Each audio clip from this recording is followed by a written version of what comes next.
Цеца нешто.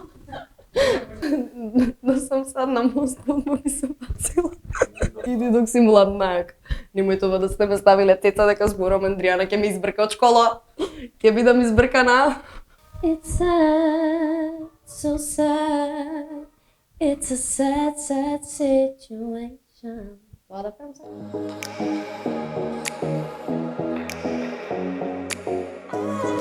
Супер сум. Никад боле, ти како си? Сега знаеш прашањето кај нас кога го поставуваат, сите се фалат, све најубаво што ќе им текне за себе, све ќе кажат.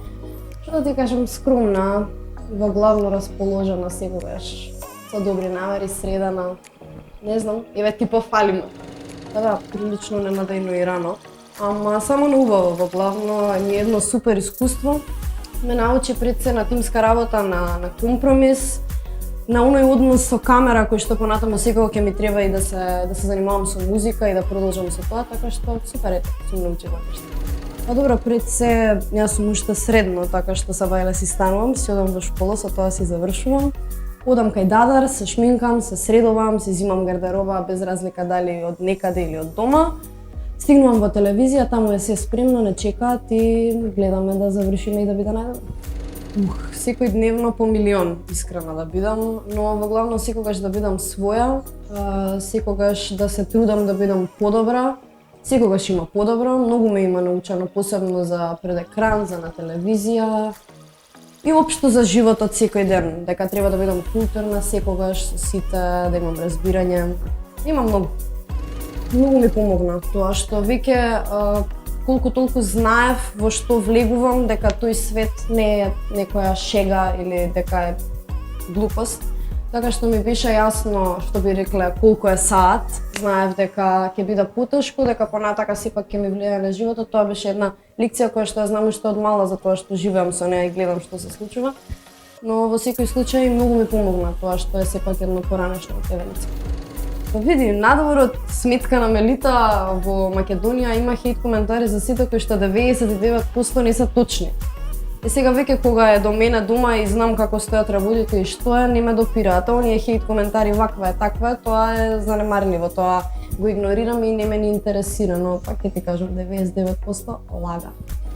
Па види, јас уште не се доживувам толку популарна, како да ти кажам, и дека сега мене луѓе ме знаат и мене ми е чудно кога некој ќе ми пријде и ќе ми каже дека ме знае или дека ми ги знае песните или дека ме гледал на бекстејдж. Но како и да е, до сега не сум била присутна на нешто негативно, на некој антифан. Има некои што ќе ми пишат на Инстаграм глупости, но тоа е нормално, има и така. Македонската музичка сцена прво и недостасува публика, ако ништо друго. А мај се надиваме со годиниве дека ќе се оправиме, има еве нови млади сили, има супер пејачи, супер песни, прво и недостасува тоа, друго треба уште малце да научиме и сите, и ние пеачите, и композиторите, и продуцентите, сите, ама мислам дека одиме кон подобро. Па искрено никогаш не ми пречело. Знам другарки кои што имаат познати родители кои што не им се допаѓа тоа да ги знаат, ама мене никогаш не ми сметало и во 90% од ситуации ми олеснило. Сега има некој таму ти заради мајка ти и татко ти ова, ти ваму стигна ова ти среди, ама тоа се глупости кога знам дека не е така. Што ми е гајде? Па Барби во иднина ќе гледаме веројатно со музика. Сега за сега тоа е во план. Но не знам, ќе видам, имам уште време, тек треба факултет, ова. Лена плачка сум, значи си плачам така за све и свашта, од нигде никаде. Ама гледав некој филм деновиве и знам дека многу плачев, сега не ми текнува, го фатив на HBO, гледам, не сум текала од плачење. Па, клише, ама подобро. Во секој случај сакам нешто да си направам со музиката и да ме памтат по тоа дека нешто сум направила, не сакам да бидам како сите, сакам нешто различно. Ама ќе видим, уште сум мала и имам многу време. Не си ти доволно зрел од мене да добиеш се. Јас сакам некој што знае да љуби пред се.